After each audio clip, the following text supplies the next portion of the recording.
அனைவருக்கும் இனிய வணக்கங்கள். நேற்று நம்முடைய சேனல் நம்ம போட்டிருந்தா உங்களுடைய கடன் பிரச்சனைக்கு தற்கொலை ஒரு தீர்வு அல்ல அப்படிங்கிற வீடியோ பதிவு பெரிய வைரலா இருக்கு. நிறைய பேர் பாசிட்டிவா கமெண்ட் பண்ணிருக்கீங்க. அதோட தொடர்ச்சியா தான் இந்த வீடியோ. ஏன் அப்படின்னா அதோட கமெண்ட் பண்ணிருக்காரு என்ன அப்படின்னா, சார் நீங்க என்னதான் சொன்னாலும் ஒருத்தங்கிட்ட போய் நீங்க எவ்வளவு கடன் பிரச்சனை இருக்குன்னு சொல்றது ரொம்ப சங்கடமா இருக்கு, அதுவே பெரிய ஸ்ட்ரெஸ்ஸா இருக்கு, பெரிய மன அழுத்தமா இருக்கு, எனக்கா ஒரு வீடியோ ஒன்று போடுங்க, எப்படி இந்த நேரத்தை ரொம்ப நேர்மையான மனநிலையை வளர்த்துக்கிறது, எப்படி இதுல இருந்து வெளியில வரதுக்கான வாய்ப்புகள் இருக்குங்கிறத பத்தி ஒரு வீடியோ பதிவு போடுங்க சொல்லி கேட்டிருந்தாரு. அவருக்காக தான் இந்த வீடியோ பதிவு. இல்ல இந்த வீடியோ பதிவு பலருக்கும் பயன்படும் யோசிச்சீங்கன்னா தயவுசெய்து நீங்க ஷேர் பண்ணுங்க, பலருக்கும் பயன்படும். முதலாவது நீங்க கடன் பிரச்சனையில இருக்கீங்க அப்படின்னா ஆப்ஷன்ஸ் என்னென்ன வழிமுறைகள் உங்களுக்கு இருக்குன்னு சொல்லி கண்டுபிடிங்க. என்னென்ன வழிகள்ல இருந்து இந்த கடன் பிரச்சனை வெளியில வர முடியும் கண்டுபிடிச்சீங்கன்னாவே பாதி உங்களோட பிரச்சனை சால்வ் ஆயிரும். சோ இரண்டாவது எஃபோர்ட்ஸ், என்னென்ன முறைகள்ல நீங்க உங்களோட முயற்சியை போடுறீங்க, 100% உங்களோட முயற்சியை போடுறீங்களா, ஒரு 4 வழிமுறை கண்டுபிடிக்கிறீங்க, அந்த 4 வழிமுறைகள் 100% தயச்சு ஒரு முயற்சி போடுங்க. 100% ட்ரை பண்றேன், முடியல அப்படின்னா அடுத்தது நான் போறேன் அப்படின்னு யோசிச்சீங்கன்னாவே உங்களோட பிரச்சனை சால்வ் ஆயிரும். மூணாவது டைமிங். என்னதான் நீங்க சொன்னாலுமே டைமிங் ரொம்ப ரொம்ப முக்கியம். சரியான நேரத்துல செயல்படுறீங்களா, சரியான நேரத்துல ஒரு முடிவு எடுக்கிறீங்களா அப்படிங்கிறது கடன் பிரச்சனை இருக்கிறவங்களுக்கு மிக மிக முக்கியமானது.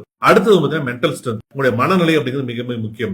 என்னை போல லட்சக்கணக்கான பேர், கோடிக்கணக்கான பேர் கடன் பிரச்சனை இருந்து மீண்டு வந்திருக்காங்க. அதனால கண்டிப்பா நானும் மீண்டு வருவேன். இதெல்லாம் ஒரு பெரிய பிரச்சனை இல்ல. பணத்தை விட உயிர் மிக மிக முக்கியம், விலை மதிப்பற்றது அப்படிங்கிறது உணர்ந்துக்கோங்க. நம்மளே அதே போல உங்களை சுற்றி உங்களை பெற்றோர், உற்றோர், மனைவி, மச்சான் யார் இருந்தாலுமே நடக்கின்ற விஷயங்களுக்கு நீங்க தான் பொறுப்பு. உங்களை சுத்தி 1000 பேர் இருந்தாலும் நீங்க தான் முடிவு எடுக்கணும். நீங்க தான் கடைசியில் தனியாக நிற்பீங்கிறது உணர்ந்து செயல்படுங்க. வாழ்த்துக்கள். உங்களுக்கு சேனல் ஃபாலோ பண்ணுங்க என்று அடுத்த சந்திக்கிறேன்.